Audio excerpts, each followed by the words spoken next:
Veterans are the lifeblood of American freedom, serving in some of the harshest situations to secure that freedom across the globe. This is the Lounge with Legends show, celebrating their transformation from battlefield to business.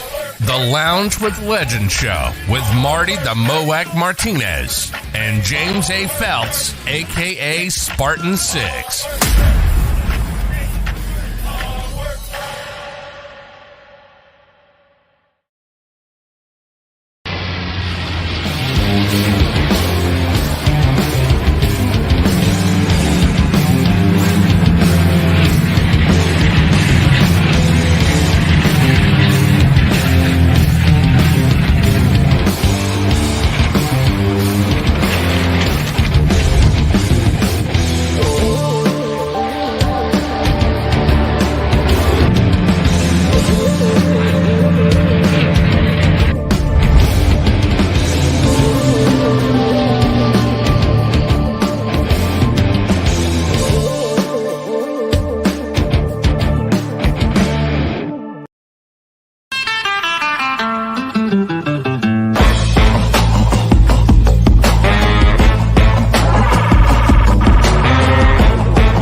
Sticky fingers this morning. Sticky fingers. What happened? What happened? I said sticky fingers. So it's one of those mornings. One of them mornings. So welcome back from Vegas. Welcome back from Nashville. How was Vegas? Or do we don't talk about Vegas? No, we could talk about Vegas. We could talk about it. Trust me. We could talk about it. No, it was amazing. You know, I got out there first thing and just, being surrounded by so many like-minded individuals on the same, having the same goals in mind, excelling in real estate. It was amazing. Yeah. It was a great environment, a lot of energy. I think there ended up being 6,000 plus real estate agents all in the same spot. So it was a very Instagram, TikTok heavy room. Let's just say that. Nice. Yeah, it was. Same thing in Nashville with my people, my tribe over at Story Brand. It was awesome. Lots of great happy snaps. Great conversation with Donald Miller. I got to give a shout out. I just received this, and you can't see it. It's the Iraq campaign medal rosette from. I've got a picture here. The Modern Rosette Project, right? Afghanistan campaign medal, Iraq campaign, and combat action, right? This is started from Aaron. He started this Modern Rosette Project, and it's kind of a conversation starter without being like wearing a over the top military shirt. So I've already got assault forward here, and you got these kind of things. But I bring that up because I was wearing something similar, and Donald Miller's like, "What is that?" And so got to explain what it is, and so it's kind of neat. These are definitely for sale. I'm actually going to go ahead and just put Aaron's stuff here in the comments. If you're looking for that, this is he's basically just doing a pilot on this to see if people are interested. There's his stuff in the comments if you want to reach out to him. But it was really cool, and we got to read Mike McAllowitz. Always a good conversation with him. He went through Profit First, just absolutely amazing conversations with him. I definitely already booked, I think, 3 or 4 new guests, a couple of authors, just amazing. And we may be on a couple of different shows as well. So very, very productive week in Nashville. Yeah, I mean, that's amazing. I got to meet one of my childhood superstars that followed me throughout my life, as far as I followed his music throughout my life. So I got to meet Ronnie DeVoe in person from New Edition. I was sitting Who? there singing Ronnie DeVoe from New Edition. Sing something? Can you sing what he's saying? I'm like, Candy Girl. I was singing. Well, I went up to him. I was like, cool it now. I was jamming. I was like, man, this is amazing. But it was one of those things in your life one of those experiences that you will never forget. And for that in itself, and then of course being around the military, EXP military network, and being around my family, community, and tribe, like you said, with the story brand, it was powerful. Yeah. But it's amazing. You get in the right rooms with the right folks with the right, intentions, then everything else will take care of itself. Absolutely. You said talk about the tribe. I popped this up. We got the Crayon Eater. Oh man. Frank. Howdy, Frank. We got some amazing people. Speaking of amazing people, I'm excited for who we have this week. We got Isar. I met him at Podfest and just instantly connected with him in one of the lounges. We were just grabbing some chow in between speaking sessions, and I was like, okay, dude, you've got to come on the show. And so he's a rock star.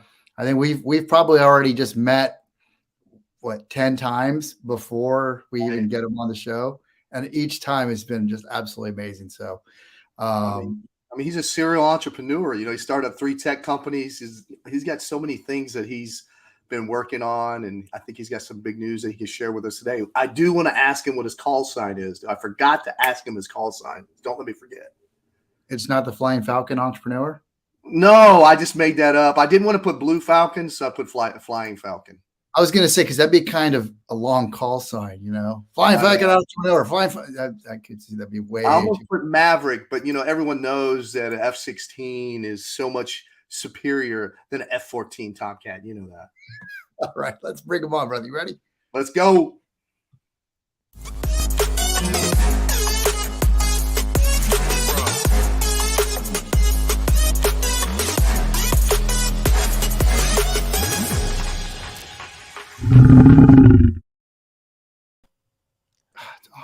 I don't know why it always brings James, man.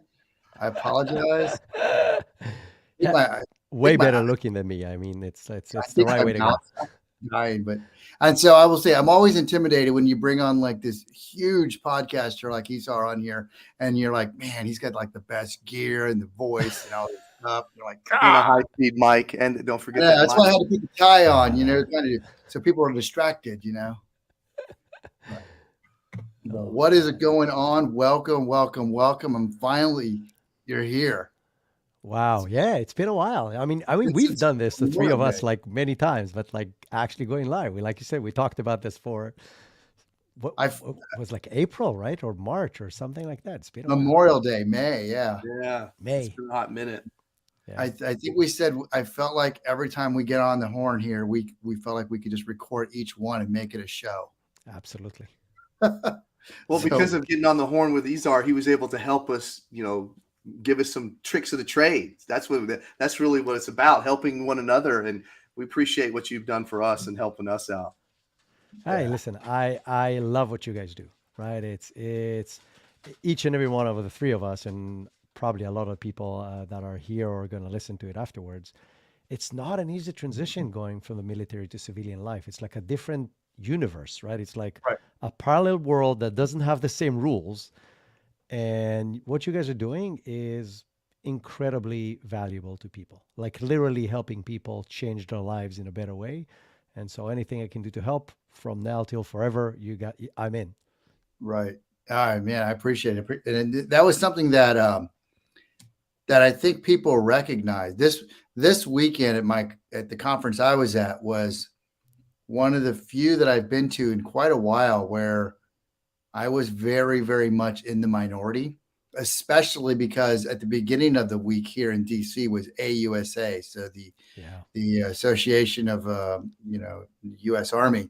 So like everybody who's a government contractor and military descends that week, and then follow that up. Now Wednesday, I'm in Nashville, and I'm like, "What do you do?" I was in the U.S. Army. I was a ranger, park ranger, forest ranger. No. Wow, what a difference! Yeah, but did you stand in front of everybody and recite the first stanza of the Ranger Creed? No, but I did it every morning when I woke up at bed. Isn't that how you start your day? In front of, well, of course I do. But it was just amazing. Marty challenged me, and I even used him during my keynote. He challenged me to start the keynote with the first stanza of the Ranger Creed. I did it. He told me to do it, and then they asked me why I did it, and I said, well, I was dared to do it, and you know how we are with challenges. So even though Marty wasn't there, his name was, his ears should have been burning. So, even your ears should have been burning. I said, hey, we got an F-16 pilot coming into the lounge this Wednesday, so your ears should have been burning too. I felt something. I wasn't sure what that is. I thought maybe an infection is coming or something. I didn't know. No, COVID again. No. So let's talk about you. Enough about James. He can talk about himself all day. How did you get started in the military? I mean, how long were you in the military? You were in which army, or which military? Because that's incorrect to say which army. Air Force. Yeah, that's what I'm saying. That's incorrect. So where did you serve and what did you do? So I was in the Israeli Air Force. So in Israel, everybody serves. It's compulsory. So everybody goes at 18. And in Israel, the Air Force gets first pick. So you do all these tests while you're still in high school, and they get to pick whoever they want. And if you want, you can sign out, right? You can say, okay, I'm not interested, tap out, let me go.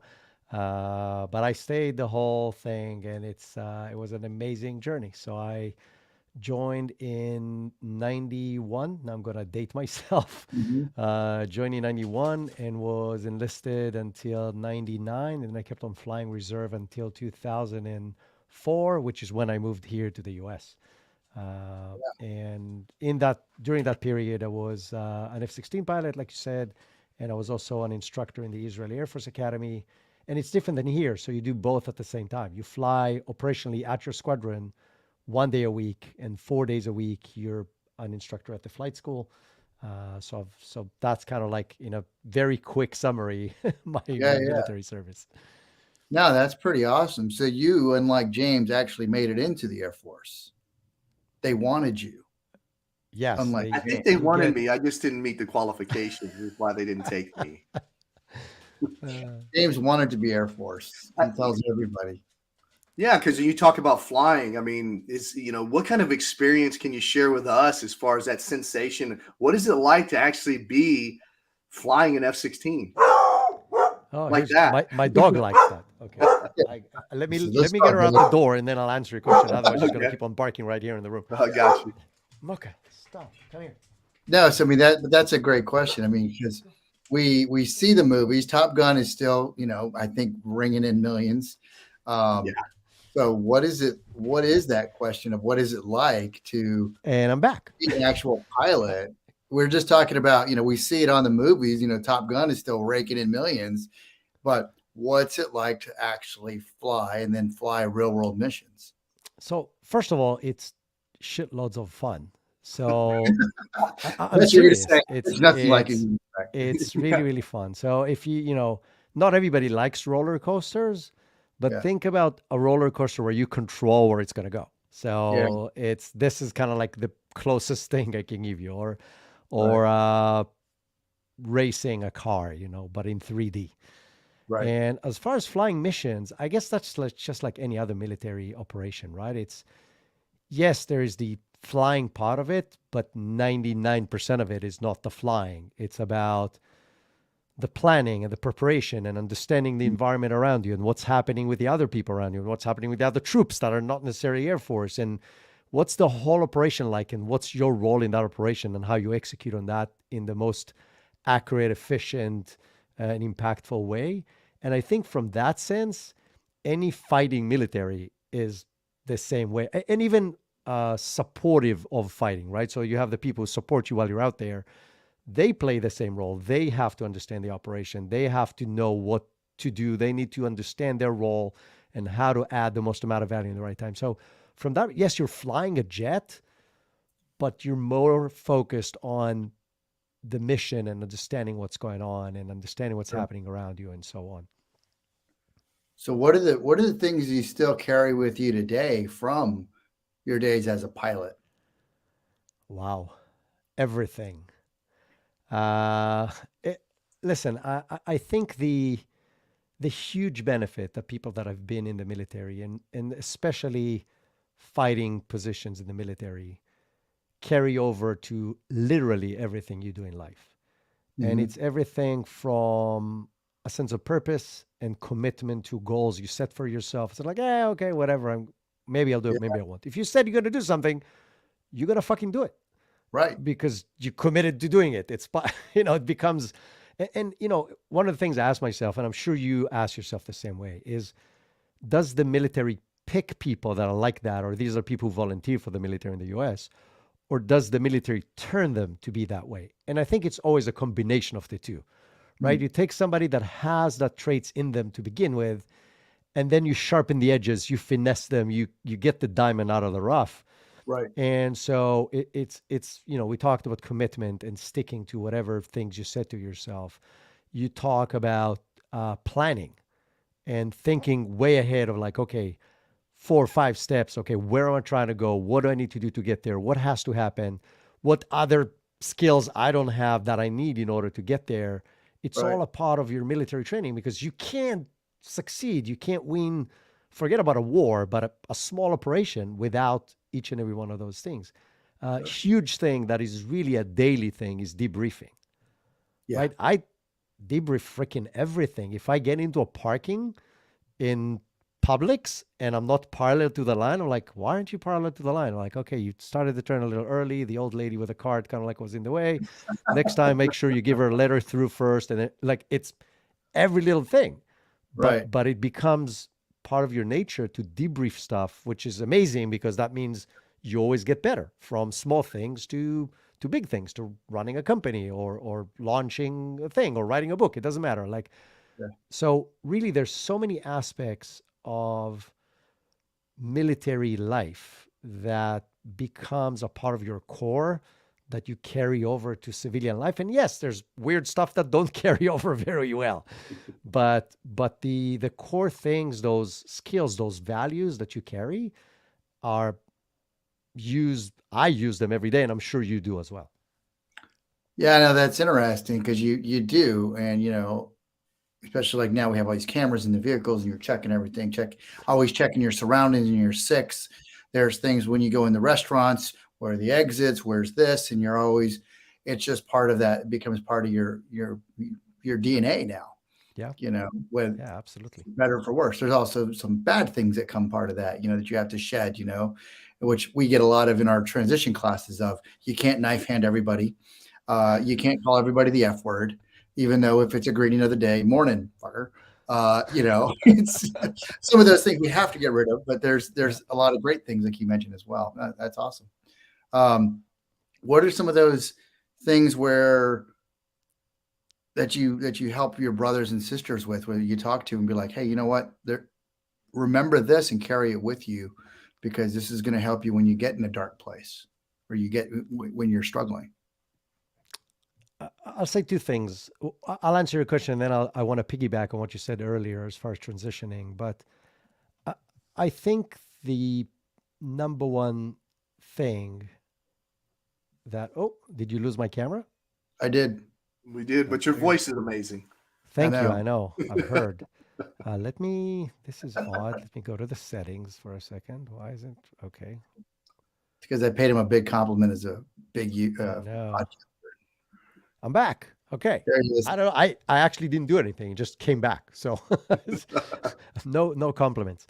I think one of the huge things that you learn in the military, and that definitely carries over going back to when you're in a dark place, is the people around you. Mm-hmm. Like if you build good relationships which, by the way, I failed to do in my early life in the military.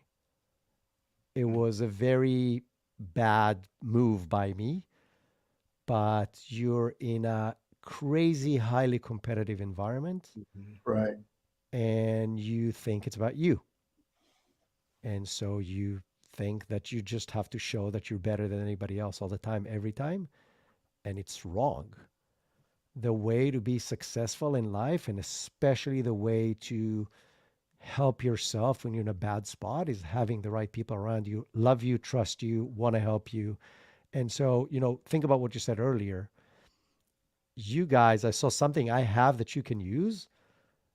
I would gladly do that, but that's something I had to learn.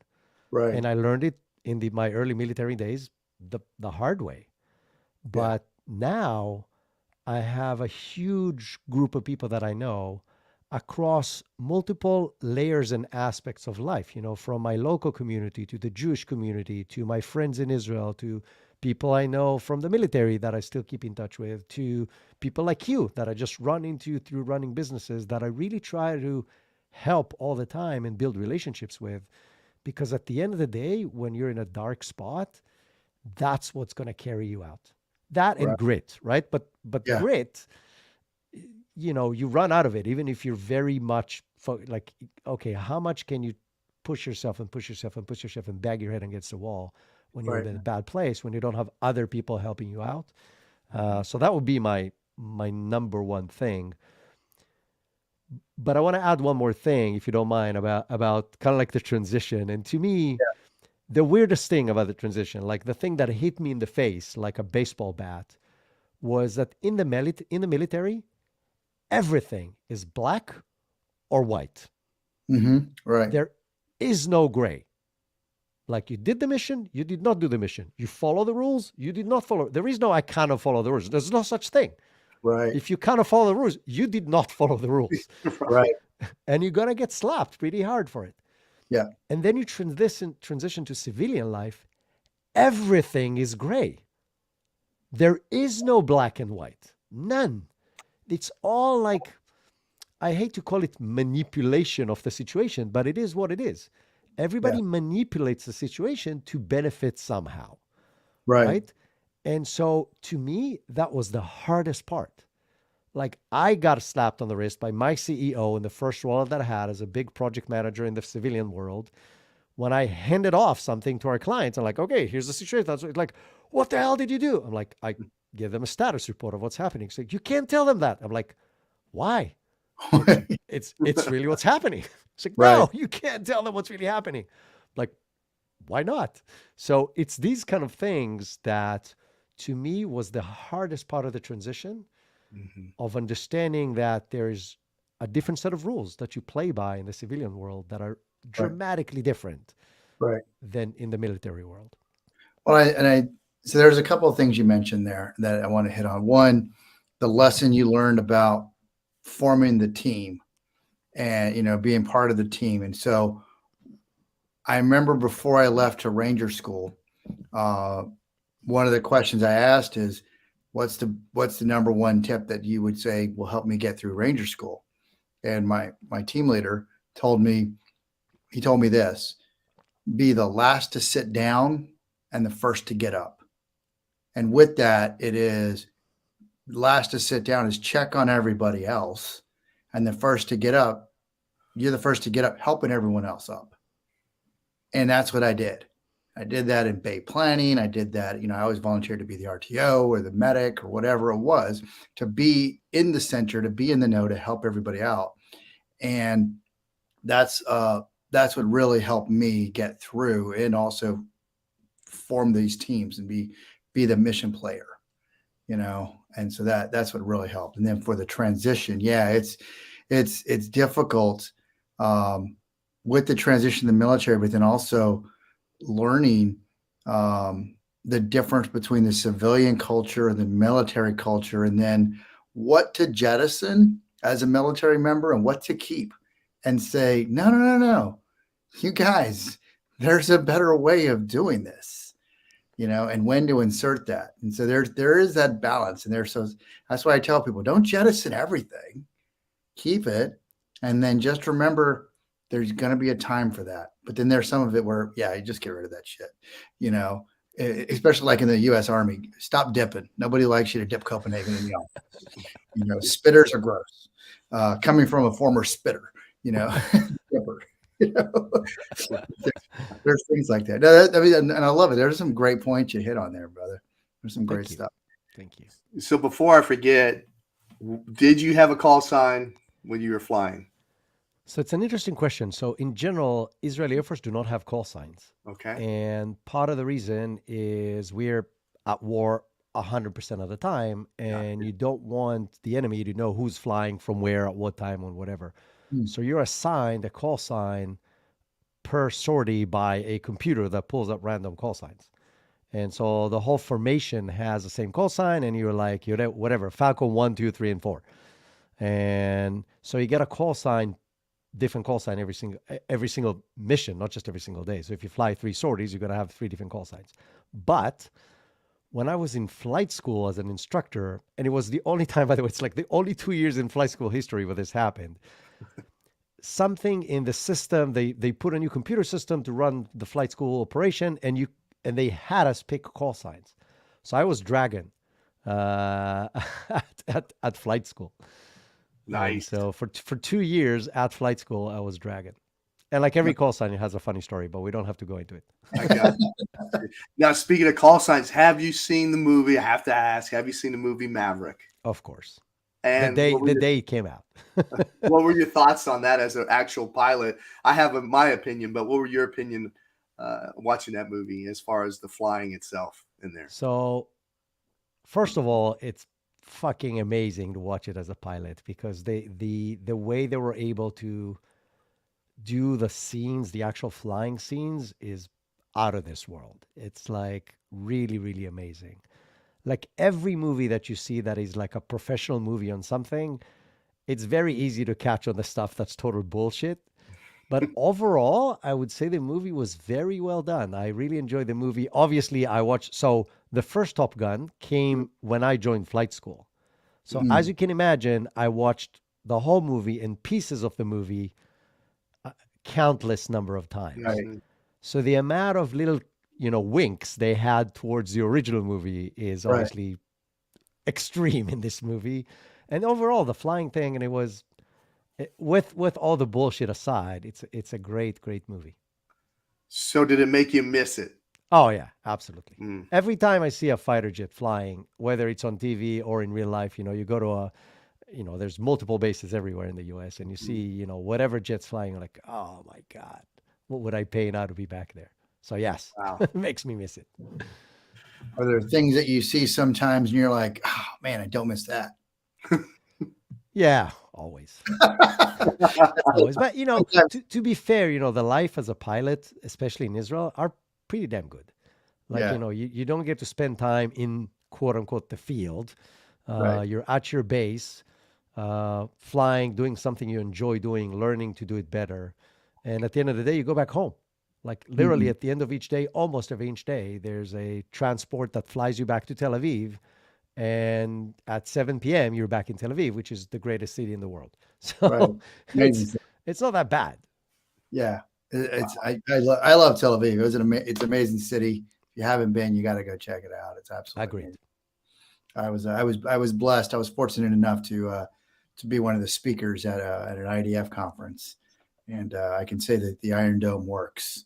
Unfortunately, I was there to test it. Yes, I was up doing PP. What the hell is that? But it works. But let's do this. Let's cut to commercial, and then let's talk about what you're doing now, because you're doing some amazing things despite not having an official call sign. So he's Dragon. He does have a call sign. It's Dragon now from now on. The Dragon.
You're watching the Lounge with Legends TV show with your hosts, Marty Martinez and James A. Feltz.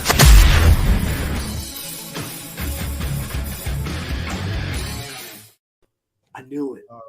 You're joining us while I take James off the main screen. We're here with Isar. He's been talking to us about his amazing time as a pilot with the IDF. And now we're going to transition and talk about what's he doing now as a serial entrepreneur and an amazing podcast dude that we met at PodFest. So let's switch to that. I don't even know where you want to start. I'll let you decide. What are you doing now? And I guess, what are you proud of? What endeavor are you proud of most? Wow. It's actually a very timely and interesting question, because I just left my position as CEO of Be The Stage like last week. And but I do want to talk about it, because I think, part of your commercial, by the way, your production is freaking incredible. Like, I've been doing this for a very, very long time, and all your stuff, and just like, holy crap, like I got to find who does it for them, because I need that guy or girl or whoever does it. He's right there. He's above me. You're doing it yourself, Marty? Yes. Okay, you're hired. We can talk about, that's freaking amazing. But one of the things that transitioned through your current commercial was build relationships, right? We build relationships. And when you think about it, we just talked about this, right? We talked about this in the military world and how important that is, and how it's important everywhere. In the business world, and especially B2B business, right? If you're doing e-commerce and you're selling tchotchkes to people, then okay, whatever. They bought the thing, they're gone. Like, you don't care. Right. In the B2B world, relationships are everything. Right. Relationships are gonna get you more clients. They're gonna get you clients cheaper. They're gonna have your clients stay longer. They're gonna be used as referrals. You're gonna get more feedback than anybody else, which means you'll be able to run faster. Like, relationships are the core of B2B business. And the problem is that relationships don't scale well. Like, it's very hard, because developing and nurturing relationships takes time, and time is the only resource we don't have more of. Yes. Right? So that's the problem. And so how do most companies solve building relationships? They hire more salespeople. Right? So every person can handle 10 accounts, 20 accounts, 50 accounts, depending on exactly what the accounts are. And that's it. Because now you can have a real relationship with those people. The problem with that, it's very cost prohibitive. Like, if every 10 clients need an account manager, then every time you want to scale, you need to pay somebody $100,000 to $150,000.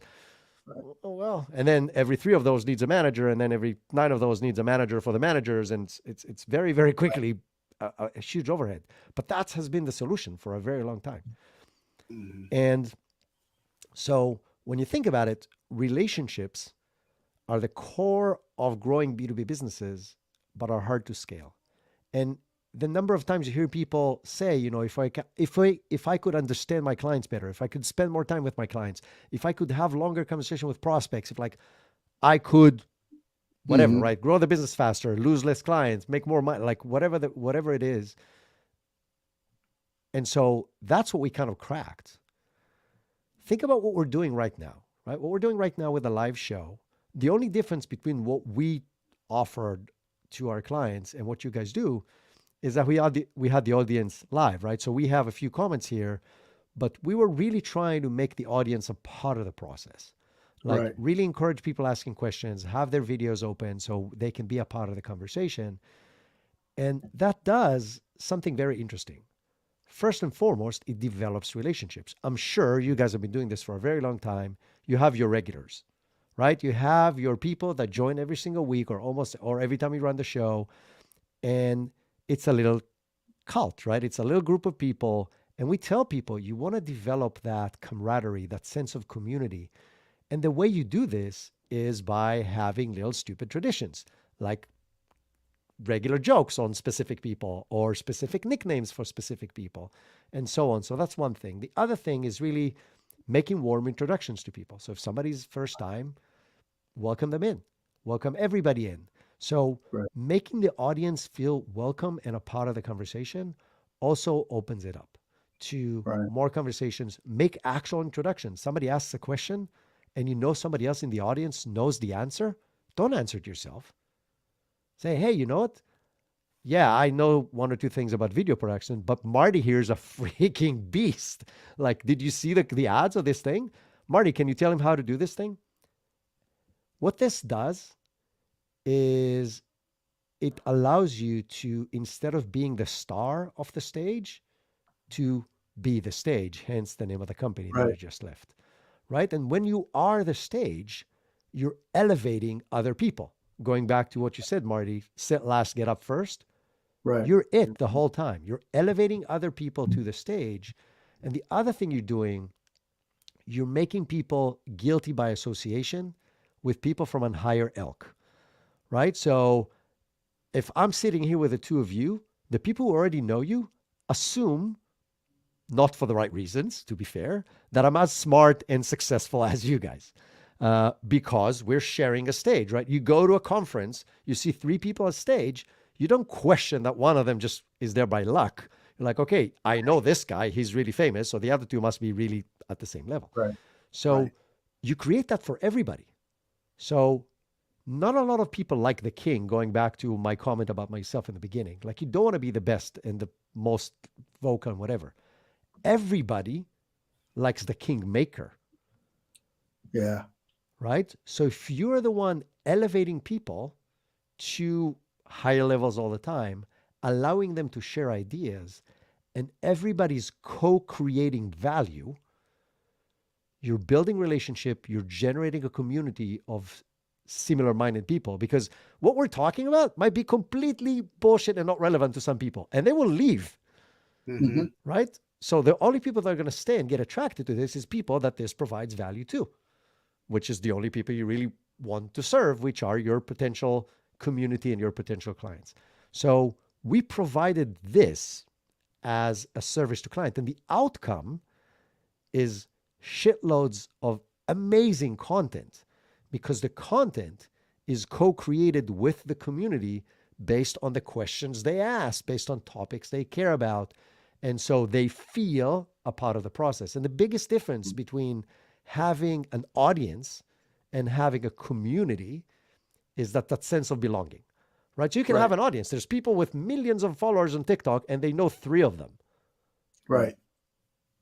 And there's people who have a community of 20 people who can change the world because they're a community and they share values and they do stuff together and they feel that they're a part of the process and they're going to help you when you're down and they're going to push you forward whenever you need to get pushed forward. So we basically provided this as a service to companies.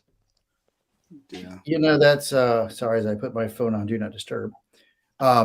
That's something you hit on right there is pretty neat, because I mentioned I was at this conference with StoryBrand is my tribe.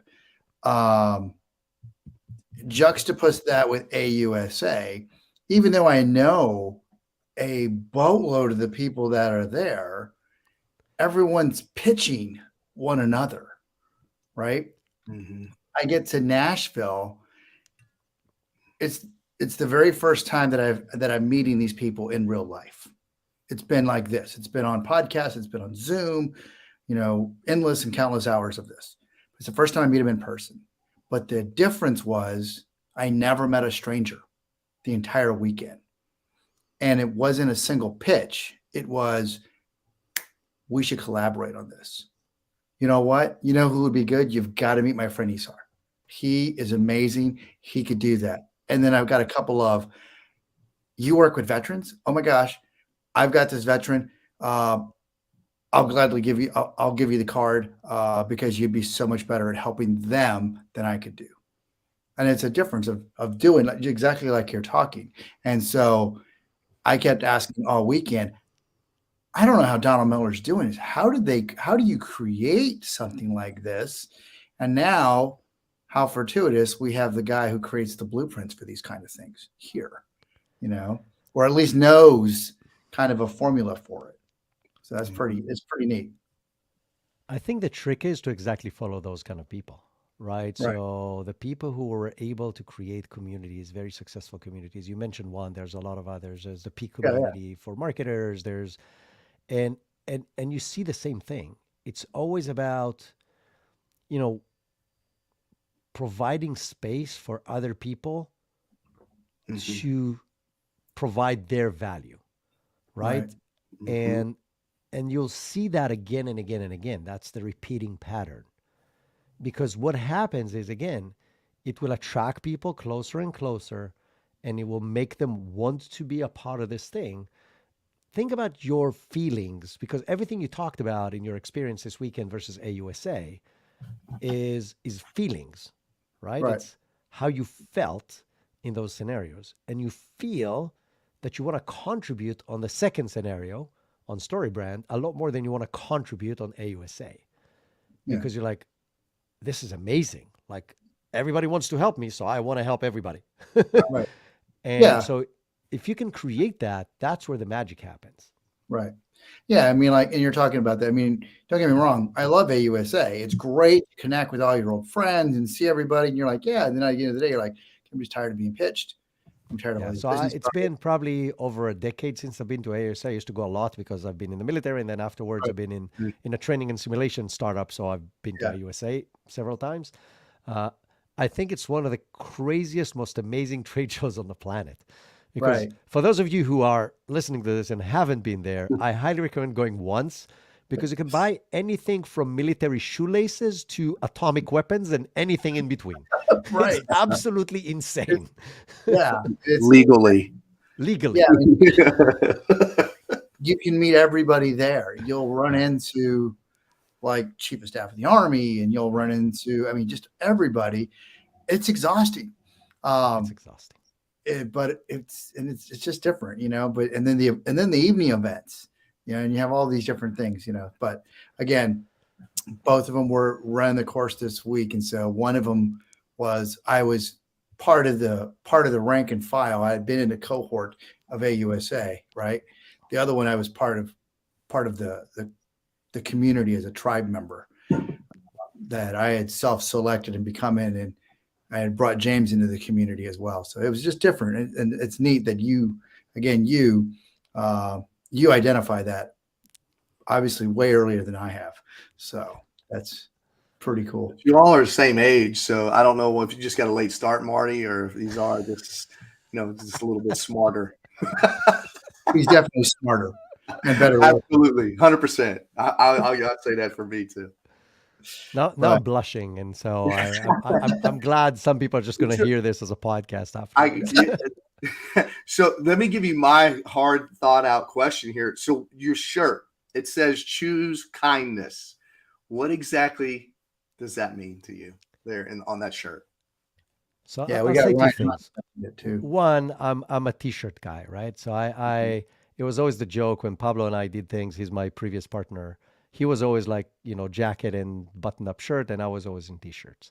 Mm-hmm. And I like choosing t-shirts that either has like a funny twist to them or something I really believe in, like this one. And I really believe in that one, and I chose it for you guys on purpose. It's not random that I'm wearing this today. It ties back to everything we said, right? If you choose to serve, you will progress in life. And it's the same thing, right? What is being kind? It's just being aware of the needs of other people. That's what serving is, right? So if you choose to always look at a situation and say, what are the needs of the other person? How can I provide value here? You will make a happier person, and B, a better life for yourself and the other person. And so you can't go wrong with choosing to do the right thing. And it's not easy. Like, there are situations where like all you want to do is strangle the other person because they're being an asshole. Right. But it's your choice, right? You can, he's already been an asshole, he or she, right? It doesn't matter. I don't want to pick sides here. Right. But it's, somebody chose to be an asshole. Now it's your time to choose. You can do the obvious thing and be an asshole back, which sometimes I do. We all do. We're humans. But you can't do that in that shirt while you're wearing that shirt. True. Because it's not, I mean, what I'm saying? That would stop me. I'm representing something right now. Yeah. So I really believe in that. I really believe that stuff happens to everybody, good and bad. And you have a choice. How are you going to respond to that thing that happened? And either people or the universe will serve you curveballs, sometimes daily. And, me leaving the company wasn't my choice. But I'm leaving after working very, very hard the last 2 months to make sure that everybody else in the company is very successful without me, because I truly believe that's the right thing to do. And so yes, it connects to everything you and I believe in, right? And I'm not wearing it randomly to your show. I knew that. I knew it. I saw it. I said, man, I appreciate that. But no, on a serious note, with that being said, just you said some key things there about, choosing kindness and how it relates to service. And that to me is really what it's about. And it's very apparent on everything that you do, all your posts. It's always about providing value and serving others. So that's really why Marty said, I'm going to get this guy on the podcast, from the podcast. And plus you're a legend, right? So we had to get you on there. It had nothing to do with being an F-16 pilot. It had everything to do with what you're doing now. Thank you. I appreciate it. No, I'm and he's being honest. I mean, right after we met in the lounge, I was like, dude, we just connected like that. I gave him the name of the company, Joint Task Force 214. You were like, brother, I love it. We got to talk. And we talked about, but ever since then. But no, and I really do. I like the shirt. James mentioned, you can't be an asshole wearing the shirt, and it's about, what are you wearing? What do you represent? It's the same thing when we were in uniform. If I was in uniform and somebody did something, I was like, in my mind, I've already killed you twice, but I'm wearing this. So I'm just like, yes, ma'am. Yes, sir. You must have developed that when you were a captain, because when I knew you as a lieutenant, you would have still. No. I think that does not apply for other military people. Then all bets are off, right? Didn't apply to James, but no, it's kind of, what do you represent? Who are you? And I think some of those things are the self-reflection, even in an instant. We were just having a call about previous to this about reflecting on, if something bad happens, ask yourself, if something didn't go your way, what did I do wrong for this not to go the way? Rather than saying, oh my gosh, my wife sucks, my husband sucks, the client's an idiot, that whatever, what did I do wrong that this went this way? And that's what we had before this is, you know what? My communication wasn't there. I know better than this. I didn't do this. And when you do that, I'm choosing to reflect, and I choose whatever. So you can have choose and then X. And so I think that's something that we need to take away with, especially as we transition from battlefield to business, is, hey, look, things are a little bit different. You got to choose to, as we talked about, we've talked about it a couple of different times. When I was a second lieutenant, one of the best lessons that I learned was how to talk on a radio. And it's simple, but it's powerful. Think, push, talk. Think before you get on there and start blah, blah, blah, blah, blah. You can do the same in life. Think what you're going to say before you transmit. And so it's one of those things.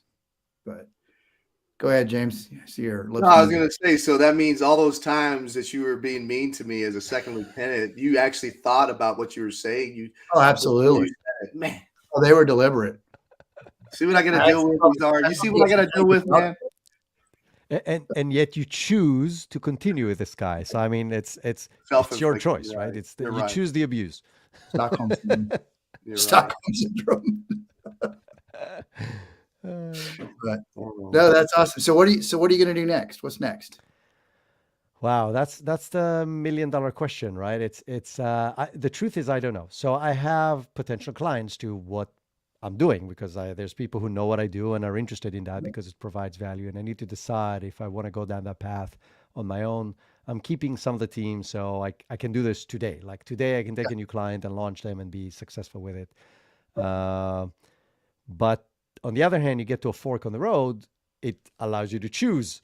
Mm-hmm. So I'm not 100% sure yet what I'm going to do next. I'm now in that phase that I'm just talking to a lot of people that I know. And I have, like I said, I'm lucky that I have people from very different backgrounds and very different aspects of life that I can have conversations with until something clicks and I fall in love with it. And my wife laughed about me the other day. I was, it's a stressful time. Like, I talk like this is all fun and good stuff. It's not easy leaving a company that you started and with a partner that was like a brother to you, right? It's like a divorce.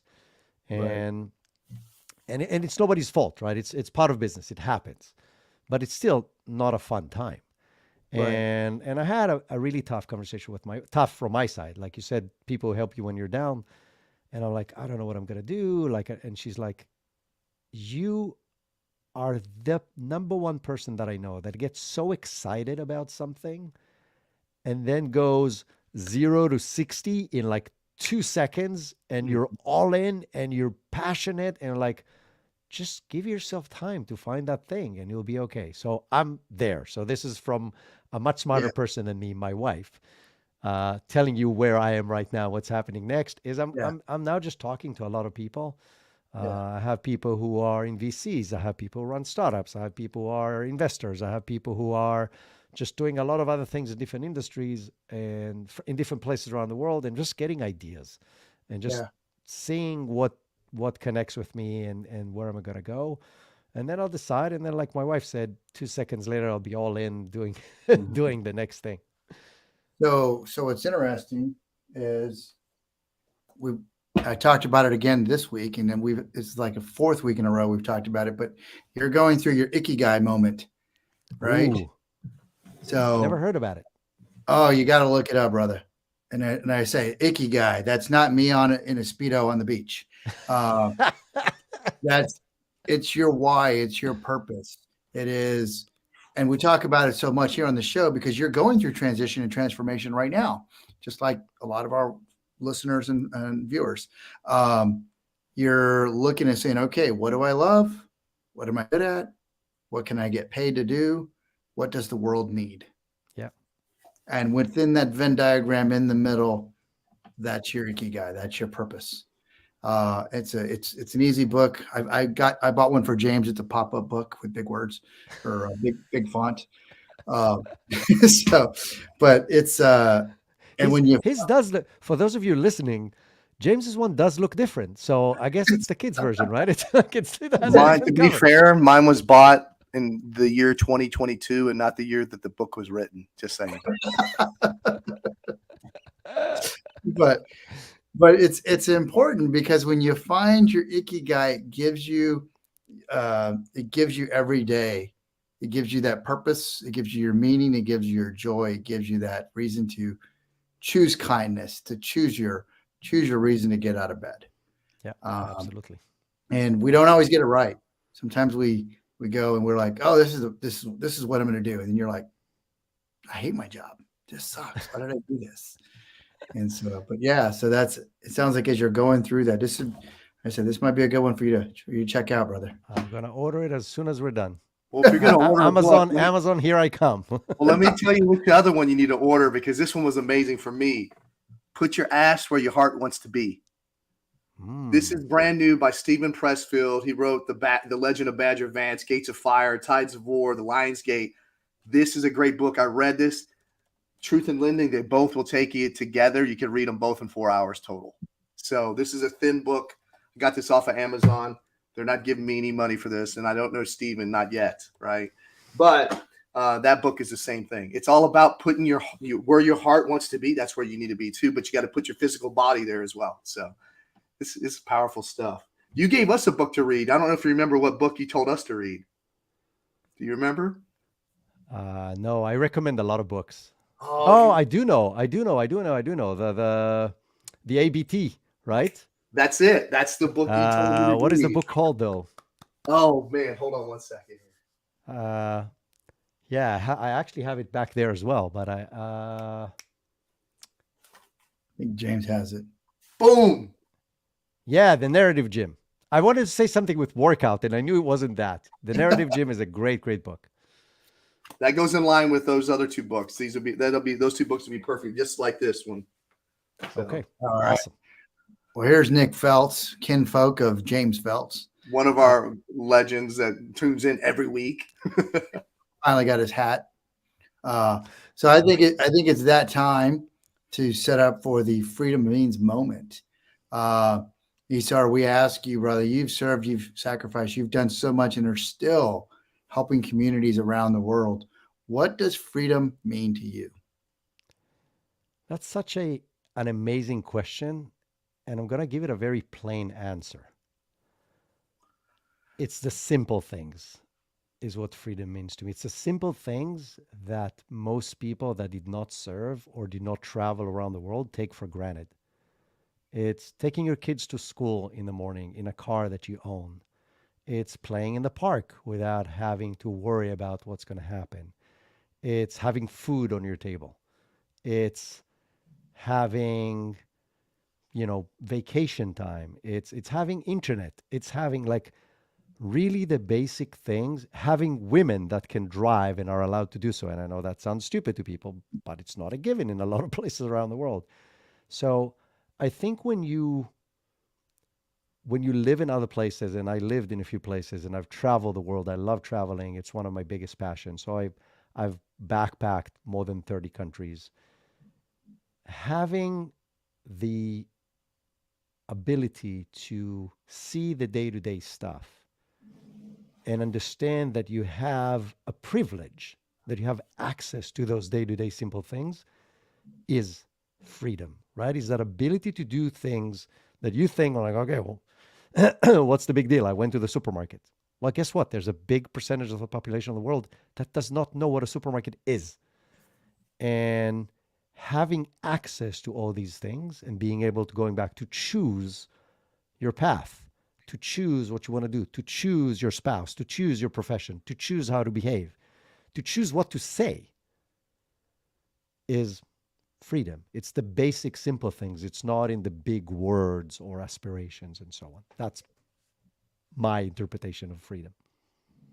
No, brother, I love that. That means so much, especially you talk about the simple things, and sometimes it is that. I mean, especially for military, we give up so many freedoms so others can live free. And then when we come back, it's simple things like I can have a shower this week. I have running water. I have water that's not too hot, water that's not too cold. I don't have to get it from a bag. I can actually drive my vehicle and not have to get clearance to drive my vehicle and have to have 3 friends in my vehicle, and I don't have to have a weapon. And so, yeah, it's a lot of those different things. James, I'm talking about combat deployments if you're not tracking. Oh, I wasn't tracking. But that is awesome, brother. I really love that. I love that take on it. The simplicity is the freedom, the appreciation of it too. So, man, I love it. James, you have any parting comments? No, just Isar, just so much. Thank you so much for joining us today. It's just, you're always an inspiration every time we talk. I know we're going to speak. I can't wait to see the next thing and what you choose to do next. It's going to be amazing. I already know, because it's going to be something of value. I appreciate it. I really do. Go ahead. No, you go ahead. No, I was going to say, can we have you back on when that next thing is ready and we talk about it and promote the heck out of that with you? Absolutely. I would listen. Every conversation I had with you was fun and meaningful at the same time. And when you create content, any content that you try to attract people or promote something or whatever the case, whatever why you keep creating it, you're trying to educate, inspire, and entertain. And if you can do all three, it's magical. And literally every time I talk to you guys, it's all three. It's always fun. It's always inspiring. It's always educational. And so I told you before, like whatever you guys need, whenever you guys need it. And I'll definitely come on the show again and share whatever I want to choose to do. And I'll say one thing that kind of touches on what I said before. It's a little tip. You don't have to do this, but it's because of you said what you said about the little things.